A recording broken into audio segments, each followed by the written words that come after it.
Hello, everyone out there. Welcome back to the Meandering Conversations Podcast. I'm back after our 2 week hiatus because our good old friend Zag has some personal stuff going on, so he's unable to do the podcast for the foreseeable future. But I was finally able to get one scheduled with this yokel. Say hi. It's the man, the myth, the legend, Cardboard Box, who lives in a cardboard box and is recording in a cardboard box. Yep. Now for this podcast, yes, I am. You know what you should do? When you do face cam, you shouldn't show your actual face. You should just wear like a cardboard box on your head with eye holes cut out. That's a good like April Fool's face reveal Yeah, it's just video to do. it's just a guy with a cardboard. It's just you with a cardboard box on your head being like, "Hey, this is my face reveal. What's going on, everyone?" But anyways, this is the podcast where we talk about whatever the hell we want to talk about. Um but in other news for the channel, I know that I said that I would have the Indiana Jones and the Temple of Doom review, and if it is not out before this episode, that's because I had problems editing it, because I have it recorded. The recording's done. Editing that thing is going to take me a while, though, so. One thing I am kind of I'm looking forward to seeing your review of because I don't watch movies rarely. Usually I'll just go. Most of my movie information comes from, you know, you. Yeah. So, but I did go see a movie. I went and saw two movies. Uh, what is it? Honey and Blood. Oh, that Which Winnie is the that Pooh movie? Winnie the Pooh horror movie, which sucked ass. And I went Are to you go see. surprised? I Anyways, thought like, because it's been a long time since I've seen a horror movie. I thought it was gonna be a little bit better. Nope. yeah, it was And then cheaply yeah, made. Yeah. and I went to go see Southern Gospel, which I don't know when that came out. I know it was extremely recently. I didn't go watch it because I wanted to watch it, and it definitely went to expectations. Yeah, I haven't seen that. I haven't even heard of it, so. But no, I It's saw Cocaine Bear, which that review will be out sometime, and then I also saw Creed 3, the Rocky 9 practically, but Rocky Balboa isn't in it. oh, they another movie that's coming out that I want to see you do is the new D&D movie. God, man, dude, that movie looks so fucking shitty. Like, There's really the only trailer that I thought was good was the D&D one and Cocaine Bear, which everyone's gonna go see Cocaine Bear. it already That's a came given. out, dude. The movie's Did out, it? and yeah, to be honest, I saw it. It was exactly what I expected it to be. It's a movie about a bear high on cocaine and killing people, and it I thought I kind of delivers. I kind of thought it was gonna be like a comedy horror movie, It is. kind of like the first Screams, which by the way, It's new Scream is coming out as well. yeah. I plan on seeing that next week. It actually comes out the day that we're recording this. Oh, does it? Yeah, but Yeah. So sorry, I got corrected. I didn't see. You can't see Southern Gospel yet because it was the what producer's cut or whatever. oh, you saw like a So screening, I'm guessing. it was the dude that directed it runs a church down here. So we went and Saw it. he yeah went and was like people who go to this church that want to go see it and go get their tickets and go see the movie. Yeah, yeah. Which I don't, you know, my girlfriend's family goes to that church. I don't, but it was nice going and being one of I can now say I was one of the first to see it. Well, yeah, because that's what a screening is. Some Yeah, critics, some critics on YouTube are popular enough to where they will get screenings for movies early, so then they can review them before they're released or on the day that they're released, so then people can go see it and get an opinion on it. yeah. Yeah, and if you have figured out, I usually do not make reviews right as the movie releases. That is not my style. I've I've noticed that most of them are older movies. Okay, they're not older movies. At least I'm reviewing stuff that are still in theaters that came Oh out that yeah, year. that is true. I mean, Quantum there's. Quantum Mania I reviewed like a month after it got released. I remember your first reviews though were all. You did a Megamind review not too long ago, and That then was a like lot of horror 5 years movies. ago. Yeah, you did a Well, lot of horror movie reviews back then as well. well, my channel has evolved to where I now try.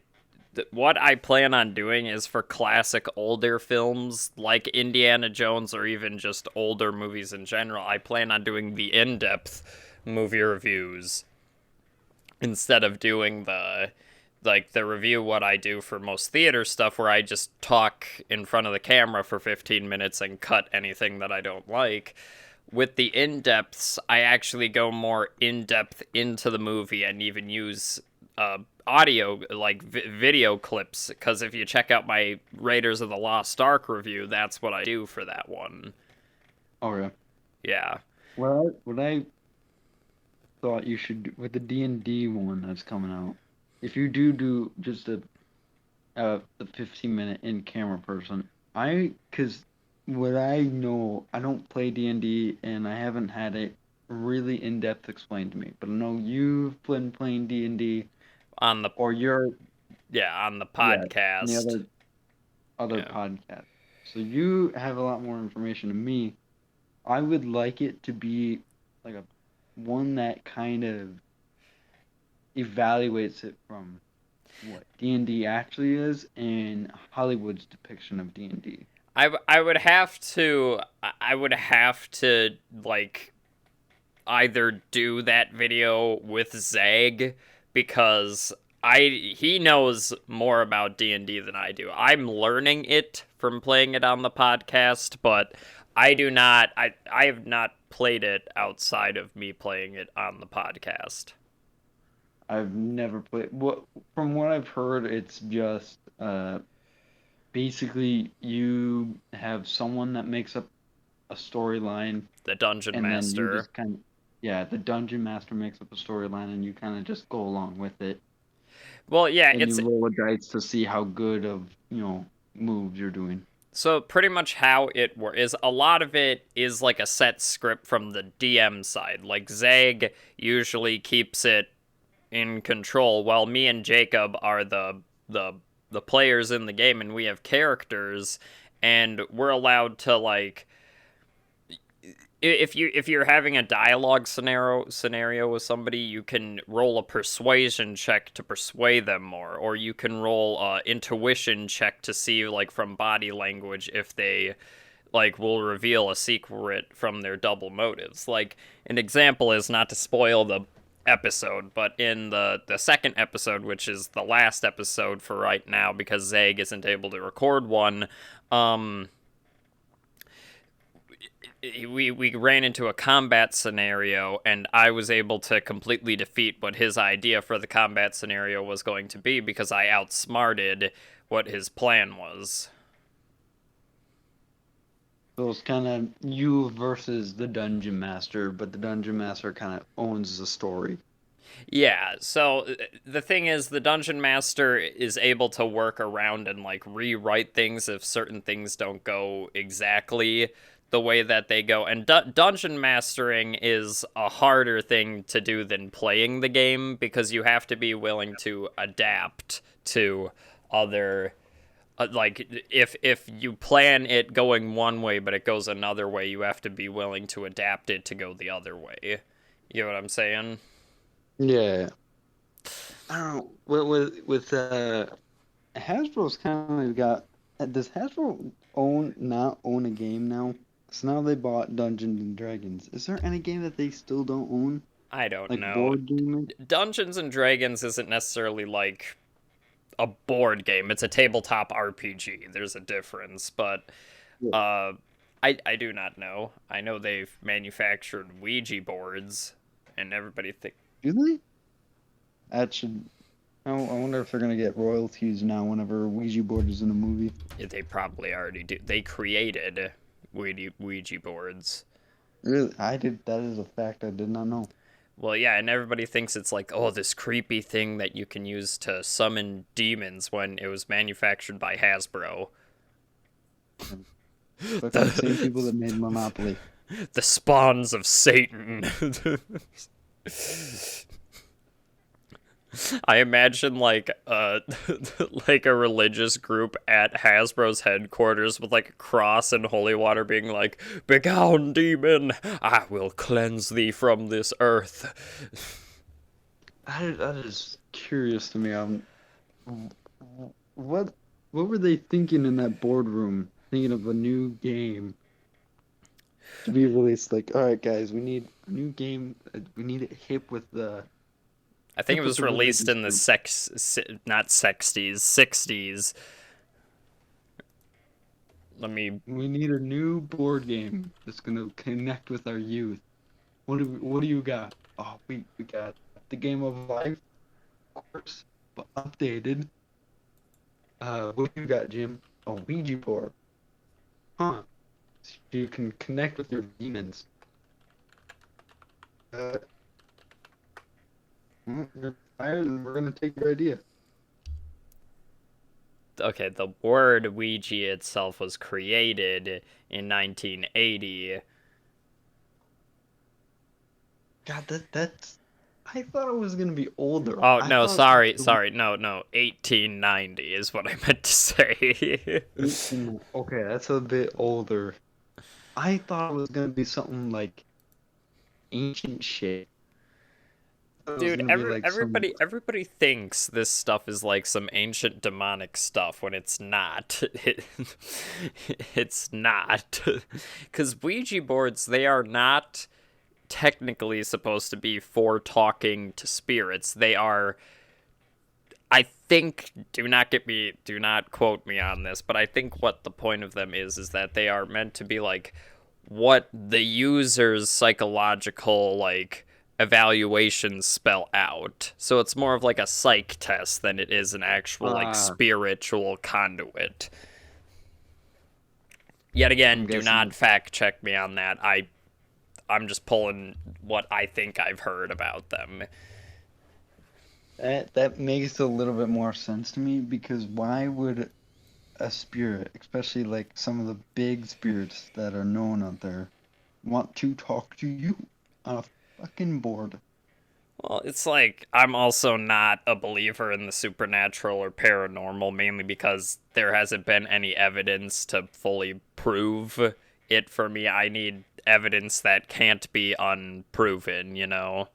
I have kind of swung around to that. I used to be like a firm believer in ghosts, and then I was like, you know, everyone has a high resolution camera on them now, right? AKA your phone. Mm-hmm. And you can live stream. This is the other reason why I don't believe aliens abduct people, because you can live stream anytime you want. Well, aliens abduct things and then they put it up your butt and then they no because I want to live fuck stream that. cardboard. It's a Who would not want to live stream that though?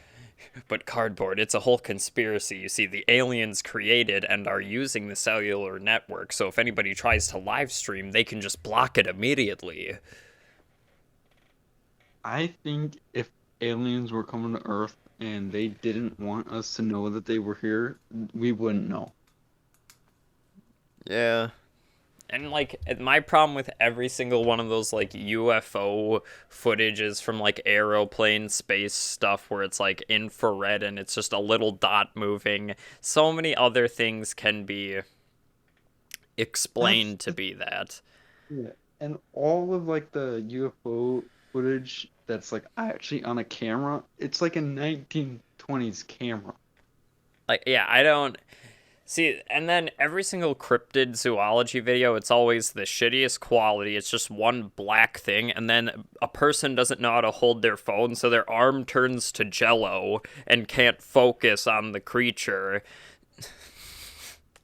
I, you should see how good phone cameras are nowadays. We went and we were taking a walk yesterday, and my girlfriend took a picture of the moon, and it was extremely high definition. Like you could see all the craters on the moon. If you can't take a fucking picture of a UFO, I don't really think they exist then. I think maybe they are out there, but until the evidence is there, until someone takes a really high resolution picture, Well, and yeah, it's the same with ghosts.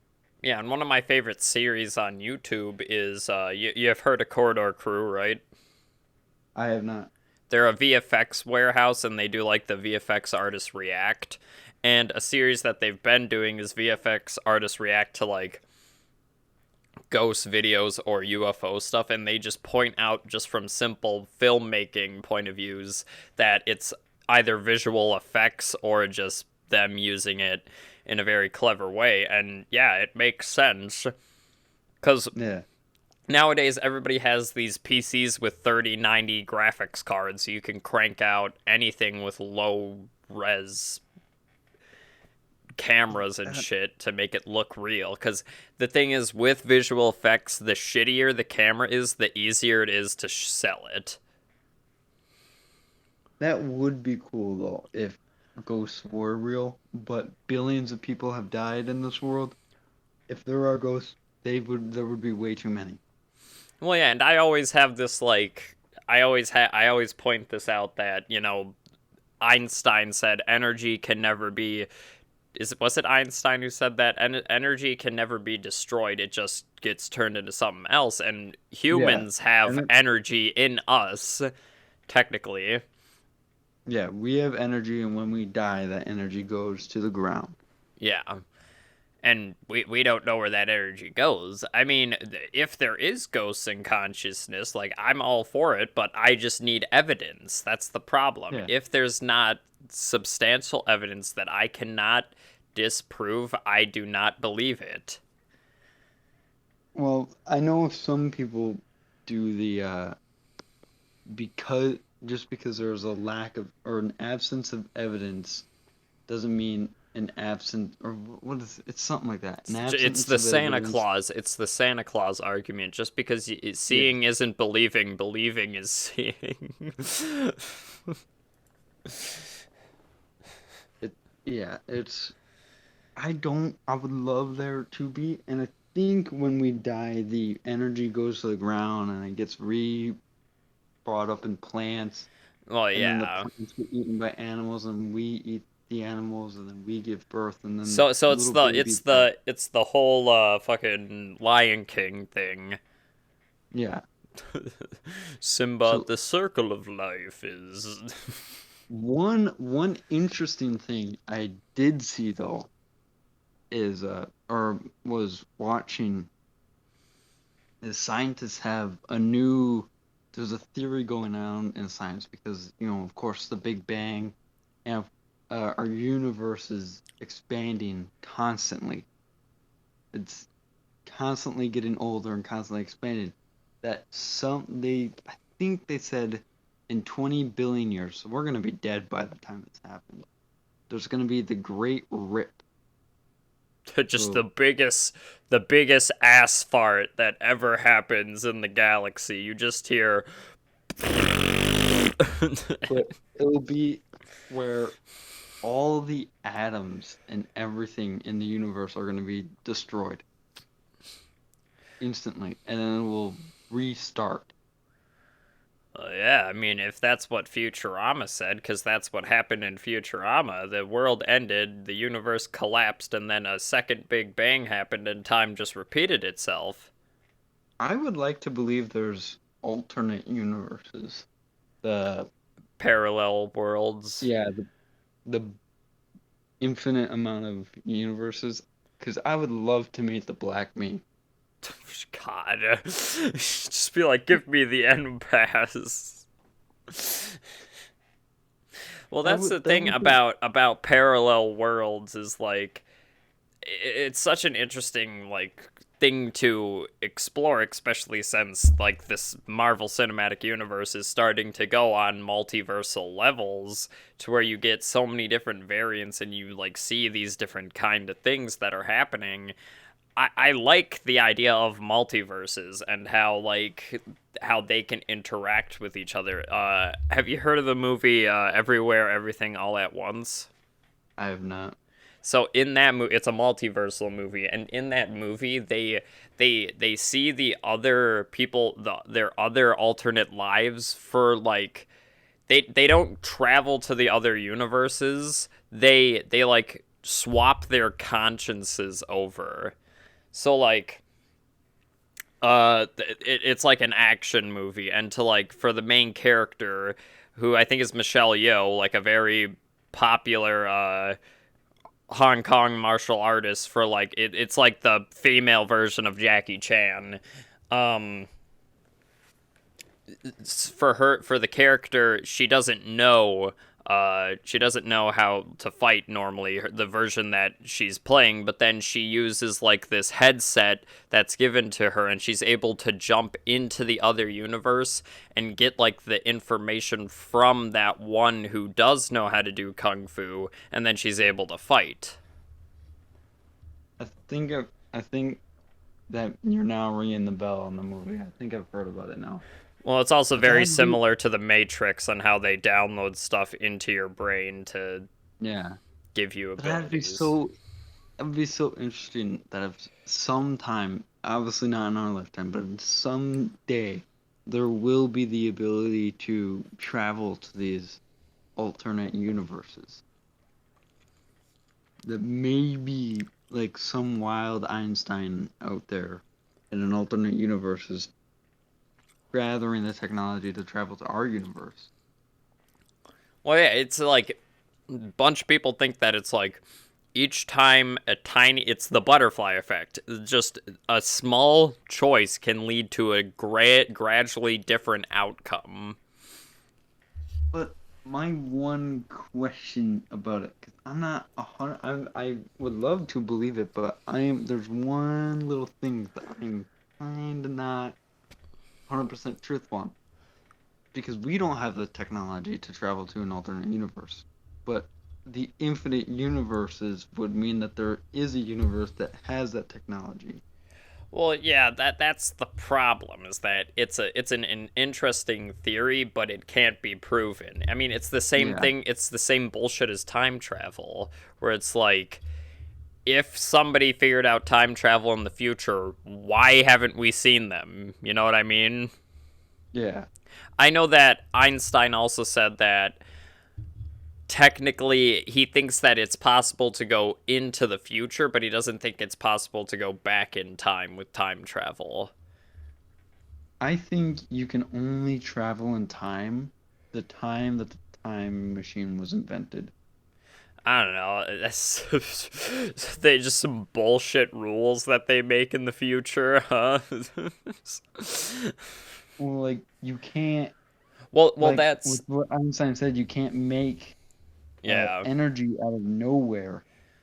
Mm-hmm. So I think the energy of that time machine would always have to be existing. So when you make the time machine, it can only transfer energy to the time that that time machine exists.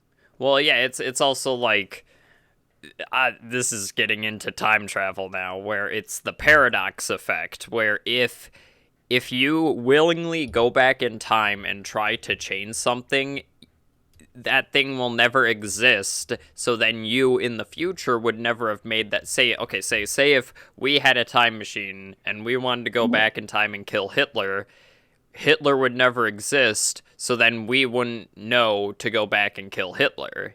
You get what I'm saying? Yeah, exactly. So that's the problem with the paradox effect. And like I've had arguments with this on the podcast before with my brother, and he says like, well, I think an interesting thing when you time travel is that your mindset always stays the same, and I'm like, well, I don't see how that works, you know. And like whenever somebody asks the question like, would you go back in time and kill Hitler, I always would pull up that bullshit argument to not answer it, because I would be like, well, the problem is the paradox effect, and then people are like, no, no, no, it's just a thought experiment. Would you go back in time? It's like, I can't. My brain just does not work. After me watching so many episodes of Doctor Who, I cannot get over the fact that it will always be a paradox if I go back in time willingly to change something. Yeah. You can change something in time by accident. Because if you go back in time to a random point in time and you accidentally change one event, you didn't know, you weren't willingly going back in time and you didn't willingly change that event. So it didn't matter. Well, it probably mattered on some small scale, but nothing that would affect, I don't think, the future too much. I don't think everything you do in the past affects the future. I don't think if I drop a pen 3 feet from where I was standing instead of 2 feet, it's gonna, like, Hitler will taken over the world. Okay, well, I'm saying, like, the point of the butterfly effect is that they're saying is if the smallest action can lead to the a bigger problem in the future. Because say if, because yet again the show Doctor Who experiences this type of idea, there's a character who has a choice to rather turn right or turn left. They turn left, they end up with the Doctor and all that. They meet the Doctor and they get to see all of space and time. If they would have turned right, they would have just gotten a different job somewhere else. So it's like those are the butterfly effect moments that can affect. I don't think dropping a pen on the ground would change anything, or killing a butterfly, like the butterfly effect says, would change that. There is also a very nice quote about time travel that I love. To travel in space is to travel in time. Because when you are, say we build a rocket that can travel 1 light year a minute or some crazy number, as it goes the distance, it's traveling a year away. Aging is gonna exponentially grow. Well, yeah, that's how that kind of phenomenon is true. If you have like a ship with light speed capabilities, you would age less than the people, because a movie that I don't think was a very good movie, but oh my fucking god. Camera broken. Turn back on camera. There we go. But it's also why Star Wars wouldn't work, because, if you wanted to stay super young for a long time, you just travel in, warp speed forever. Well, yeah, I mean, the thing is, a movie that explored this that I don't think is necessarily a very good movie was Lightyear, the Buzz Lightyear movie, because each time he went into space to, like, he went light speed so they can try to, like, escape this planet they get on. Each time he would do that, it would be like he would spend 4 minutes in space, but on the planet it would be 4 years. And that phenomenon is true. That if you do go at light speed, you will age less than the time on Earth.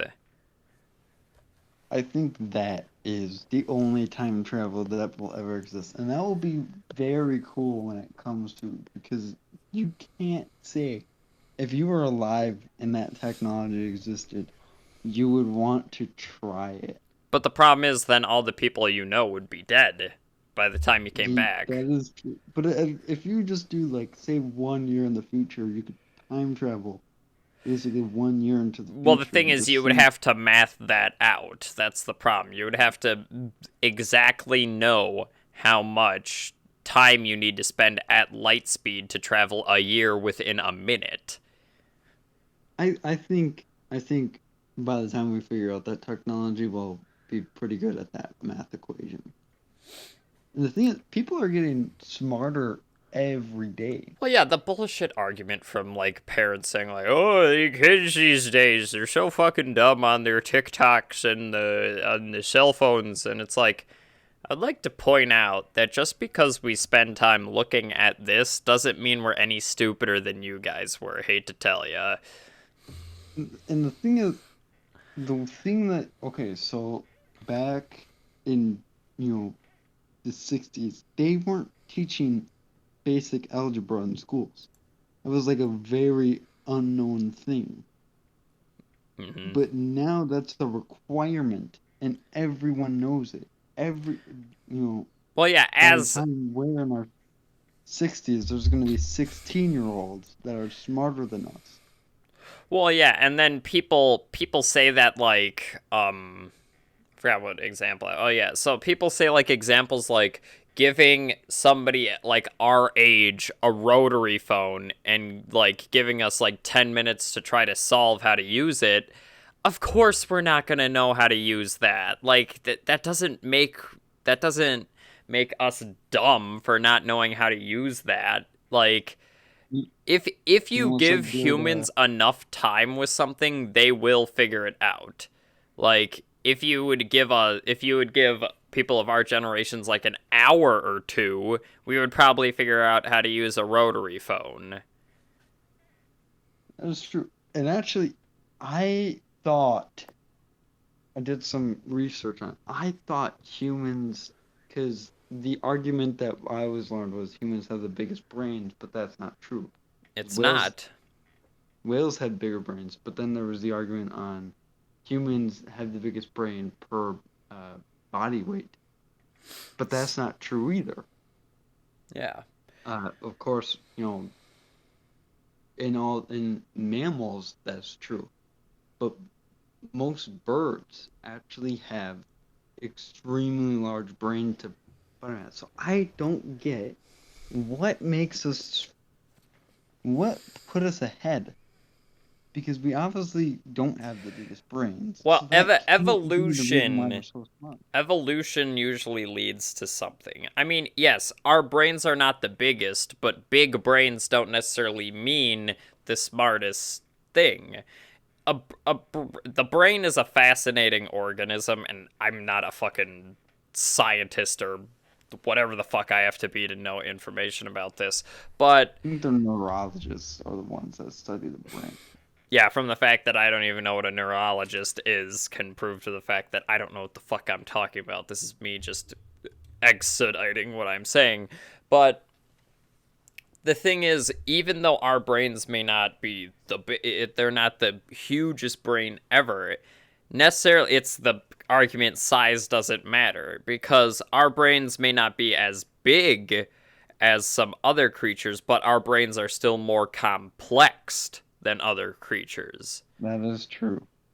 Have you seen like some pig brains or any animal brains are just mush?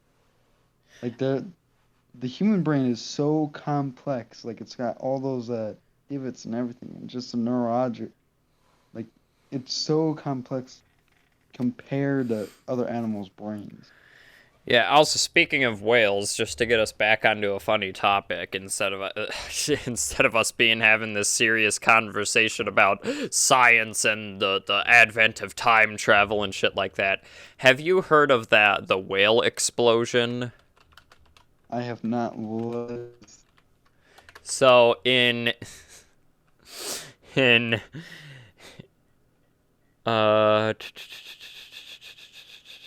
not that one. I want to find the more interesting one. What's the most known one?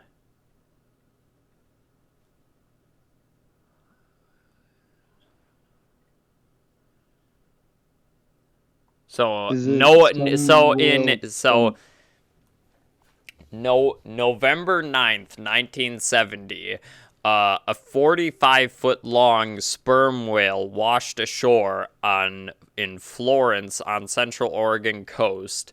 The weight of the whale was 8 tons, and they could not get anything to, and it started to smell. It started to smell awful. And since it was on the sands, they couldn't get heavy machinery out there to lift something of that weight without it sinking into the sand.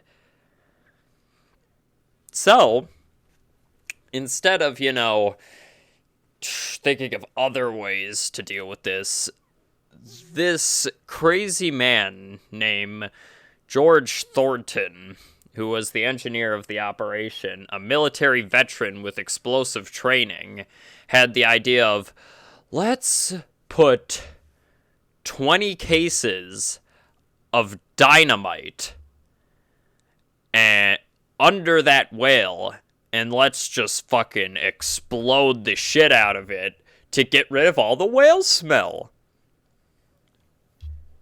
The thing is, other engineers say that 20 sticks of dynamite would have sufficed in destroying the carcass. This guy used 20 cases of dynamite. And you know what happened? A big fucking boom. The biggest fucking whale explosion ever. It sent huge tons of blubber miles away, and a ton of blubber crushed a car. The one problem I would have with that is now because it's not going to get rid of the smell. Well, it'll blow it apart it's going to blow apart into smaller pieces that then we can lift. Yep, a mile away. And on top of a car. And I think what happened is that what the fuck was it? I think what happened was there were onlookers, and there's even a video of this from a news report of them blowing up this whale, and the onlookers got covered in whale chunks because the ejection force went back and towards them, and they were like, holy shit, and then they got covered in whale guts and blubber. So yeah, that was not the most exciting attraction, if I had to say. It was the 70s cardboard. You think they had anything interesting? Porn wasn't even at its full front. It was the late 70s that porn became the full front. You know what you do when you don't have porn? Go watch whales blow up. Yeah, I mean, who the fuck wouldn't want to go watch a whale explode? That is true. You had to be pretty bored. I mean, TV, when was TV invented? TV was in the 60s, wasn't it? It was like the 50s or 40s that the TV was invented. But TV is so much different than it was back then compared to today. You gotta remember that. Not everybody owned a TV. I also just realized Disney is 50 years old. Disney is not 50 years old. I thought it would be older, but Disney is having its 50-year anniversary. No, Disney is 99 years old. What is turning it must be. I think it's Disney World is 50 years old. Yeah, I think that's what you're getting confused, because this year, October 16th of 2023, will be its 100th year anniversary. Damn, Disney is old as shit. Yeah, and it was created by a very racist man, but da-da-da-da-da. I mean, hey, someone's got to do it. Well, yeah, because Walt Disney was very anti-Semitic, which means he had problems with the Jewish people. A lot of people, I think, back then were anti-Semitic. Well, yeah, that's why they were fine with, Hitler doing all that stuff. They're like, yeah, he's just a braver Henry, guy than we are. Henry Ford was anti-Semitic as well. Yeah, and so was Dr. Seuss. There were a lot of them back then. Yeah, Dr. Seuss. I just imagine Dr. Seuss, Hitler, and Walt Disney in a room together talking. There'd be a lot of screaming. Ich bin mein Weinsein. Anyway, sorry. I just had to, get us away from the serious talk for at least 1 minute and had us talk about something funny as an exploding whale. So, Disney was first opened in 1971. I think that's Disneyland. Well, yeah. Disney World was first opened in 1971. Disney. The company was created in 1923. I think that had to be around when like the first TVs were coming out, or at No. least movies. Movies, yes, movies. Movies actually existed in like 1918. Like, Yeah, I know the first movie ever was a train movie. It was just a train pulling into the station. well, yeah, because what a movie is so you know about stop motion, right? Yeah. Where you take a picture per frame and then you just keep moving the thing frame by frame. A video or a movie is practically that, but it does it automatically. Because what it is it's just taking a bunch of pictures over and over again, usually 24 pictures per second, and then that plays back to be the full video. Which is why, back then they used to call it, if you wanted to go see a movie, it wasn't called a movie. It was called, you want to go see the pictures. Well, yeah, because it's practically a movie or a video. The camera that I'm using right now, it's 24 or 30 frames per second.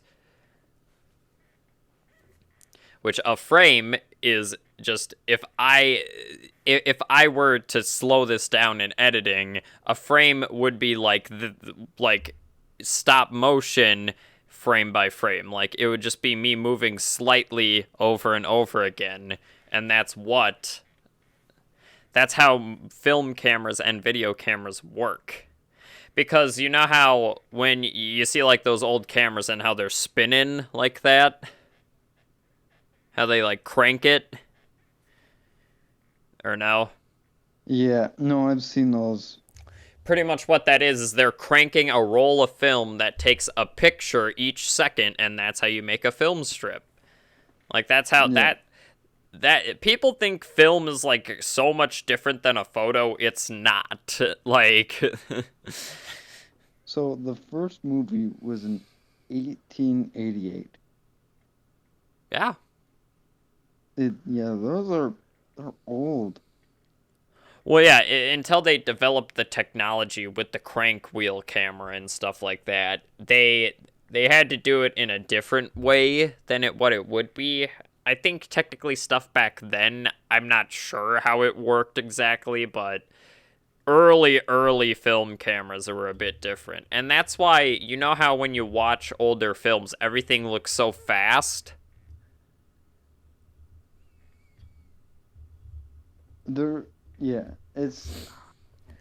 It's due to the fact that the rate that they were spinning was different, so it so it made it look faster. Like, that's just how things looked back then.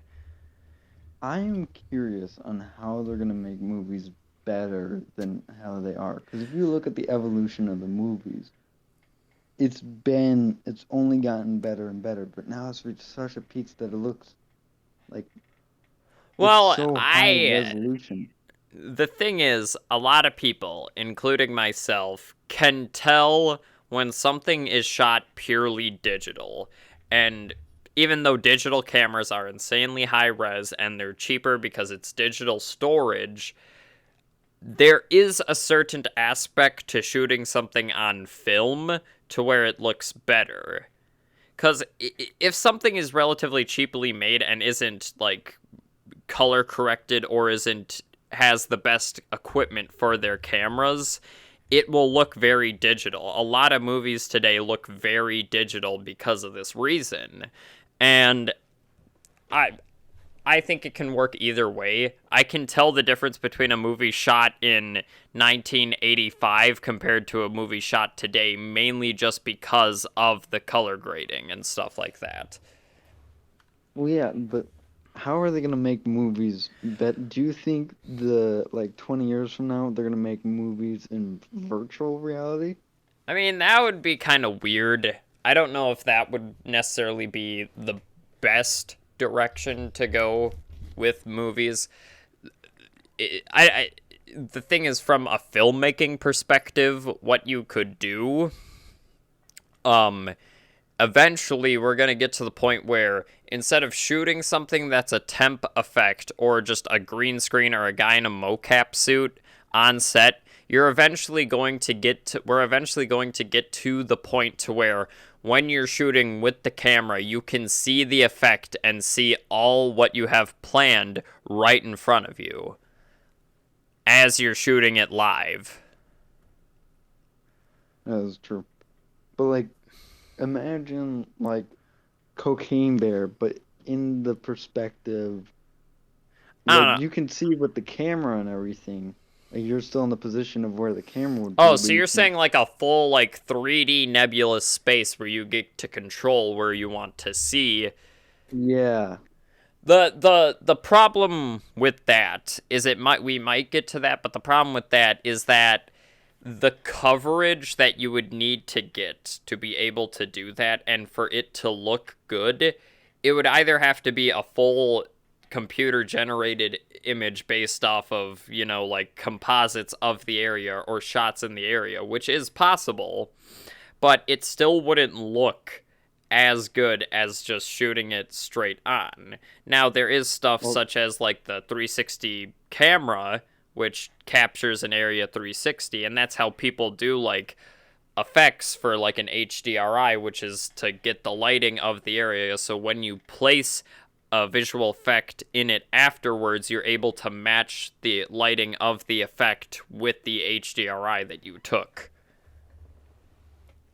The thing is, I don't think movies will ever be, or until AI gets better at drawing, because they're pretty good now, but they do make a lot of hiccups. Well, my new channel profile and the one I have on Discord, no, not that one I have on Discord, but my new channel profile, that was AI generated. Was it? Yeah. But if you see really in-depth AI trying to generate things, it's pretty bad. Well, yeah, if you tell an AI to my favorite example of this is if you tell an AI to make a book cover. There's a series, I think there's a series of TikToks that do this where this guy tells this AI to make a book cover. It will make make a book cover about frogs. It will show a book with frogs on it, but any single time that it tries to do words for the title of the book, it is the most horrendous fucked up looking shit ever. It doesn't know what the fuck to do with that. No, I know the more in depth with what telling AI to do, the more in depth they go, but I think it's still a far way until we're asking them to make, do movies and stuff. Well, yeah, because AI already composes music and everything. Okay, yeah, but AI composed music cardboard is the shittiest. It does not sound good. It does not sound good. Some orchestra music that was composed by AI does sound pretty good. But yeah, I'd agree with that. Most of it, there are a couple really good ones, but there's also 90% of it is crap. I remember hearing about this thing where, Rick Ashley's Never Gonna Give You Up, bam, bam, bam, bam, bam, bam, bam. So what they did, I think this was also the Corridor Crew, was they sampled the first half of that song and then told an AI to make a part B of it, and it's like it kind of sounded like the same, but it also kind of sounded like like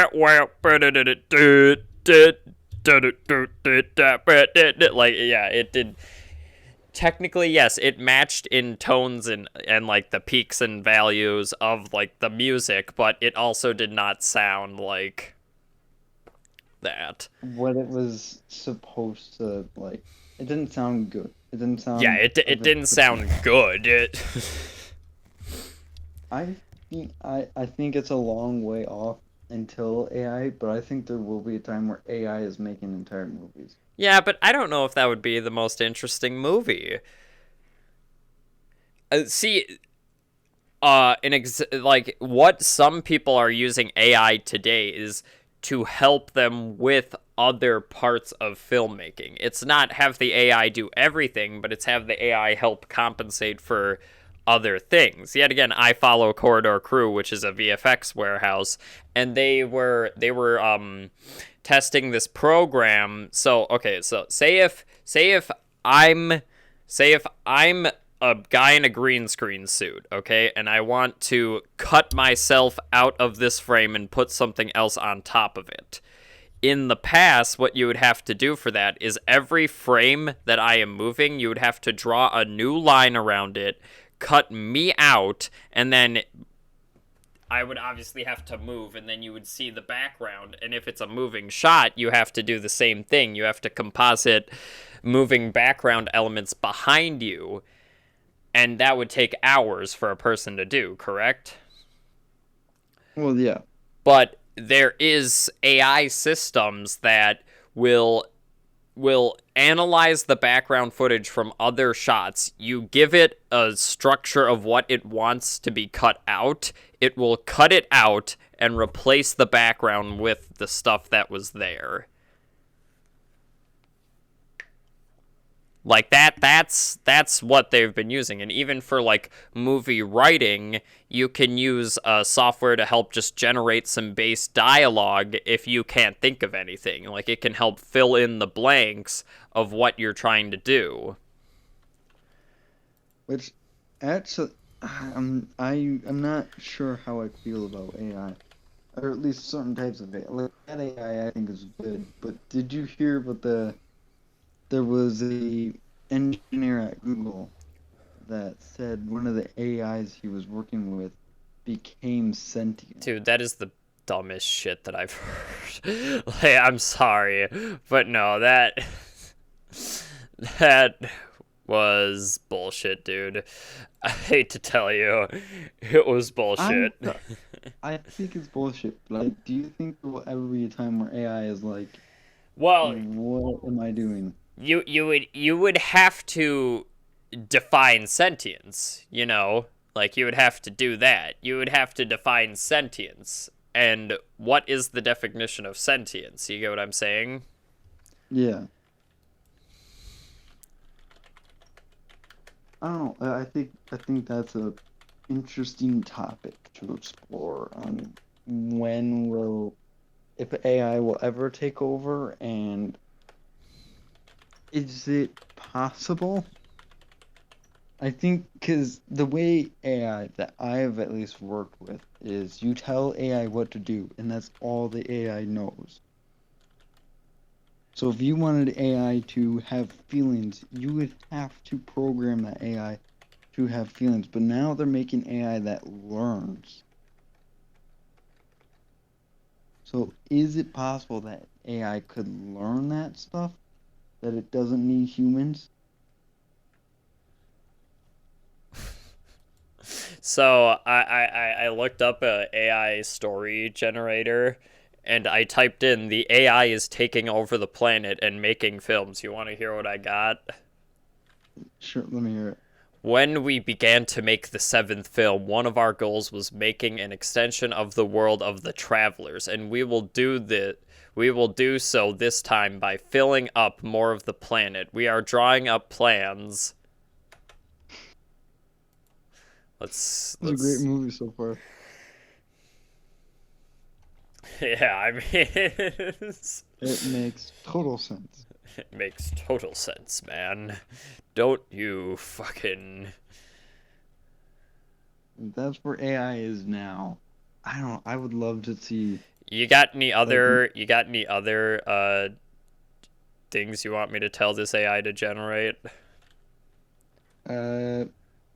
Does it generate anything, or is it just a movie generator? No, so it's a story generator. So I give it a prompt, and then I give it a prompt, and then it makes a story out of it. The killer fridge. The killer fridge.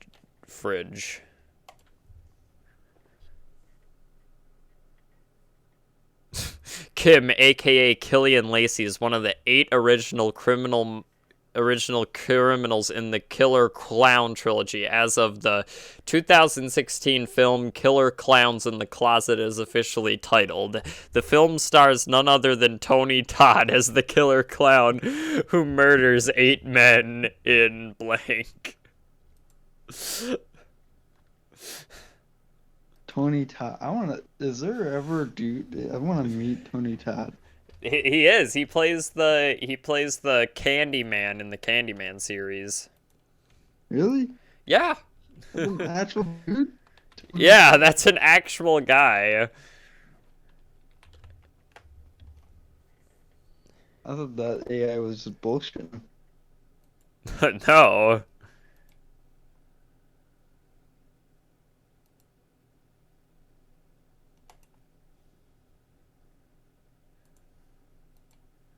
Maybe you can make a movie out of that. Okay, so yeah, here I'm gonna type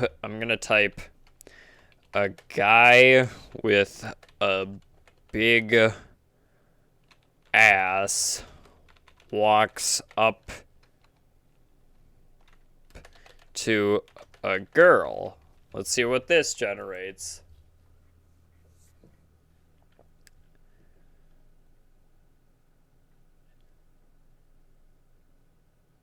Okay, a guy with a big ass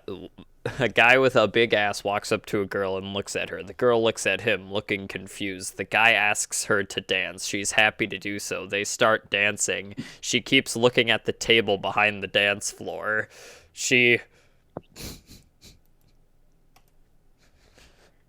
She's happy to be doing so, and it ends. The last few events in the small auditoriums. The first act is from Revenge of the Nerds.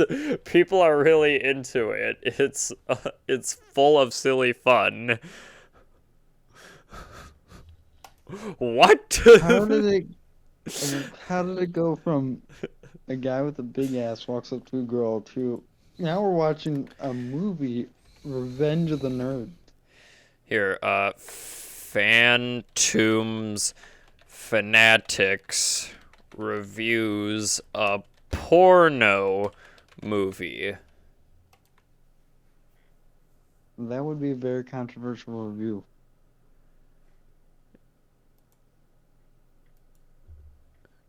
Okay. Phantoms Fanatic reviews a porno movie by Ting Zhao. When one book or movie can be translated, what is the use of translation? By Hugo Lebo, translated by Jerome Charan. How our Japanese friends turned me into a bisexual male by Michael. What? Well, I don't know what kind of porn you're watching, but I don't want any part of it. Here, hold on, I gotta turn my camera back on. Here. Michael Eklund. When an old man dies, a mysterious note from his young wife surfaces, leading to the protagonist on an unforgettable journey to discover Matilda Pilbum, how a real porn can be dangerous, and what is this?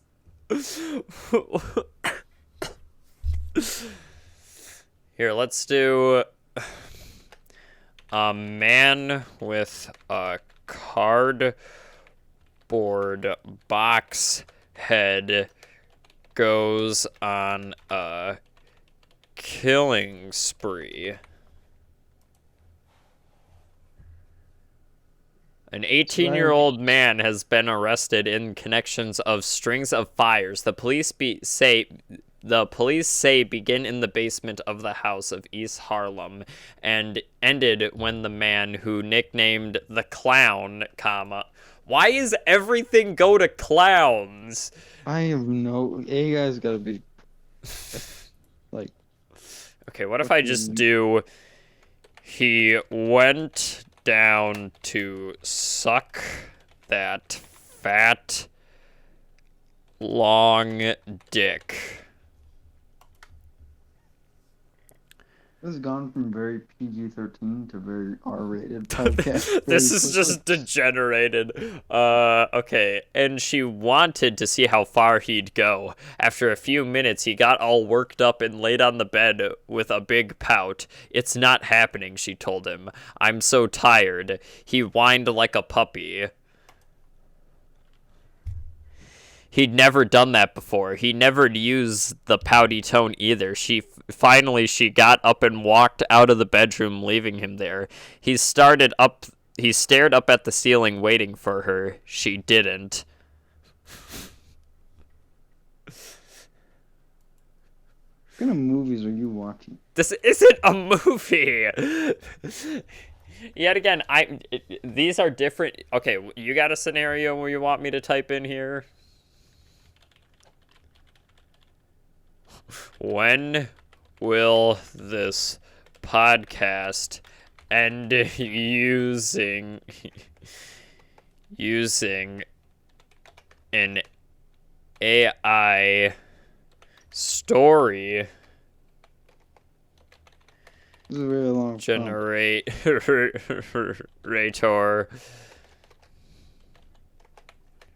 for content?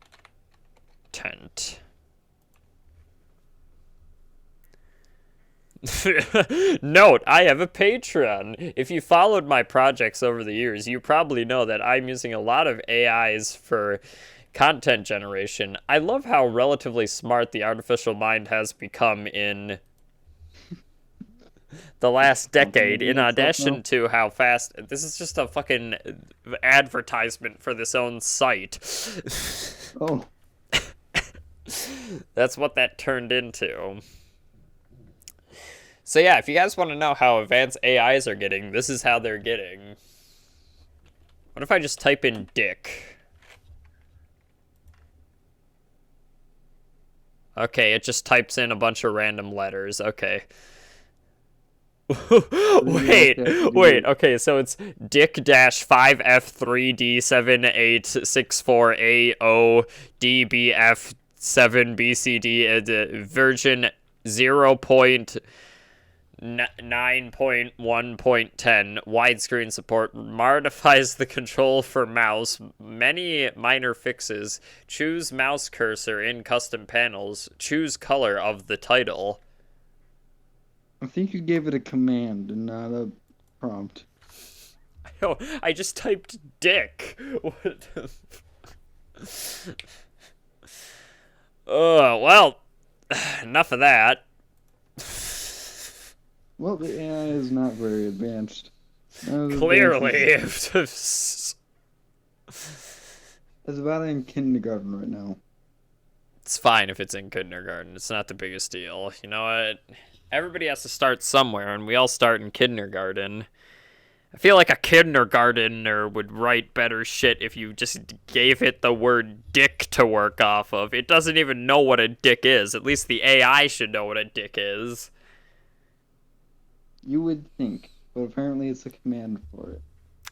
/dick.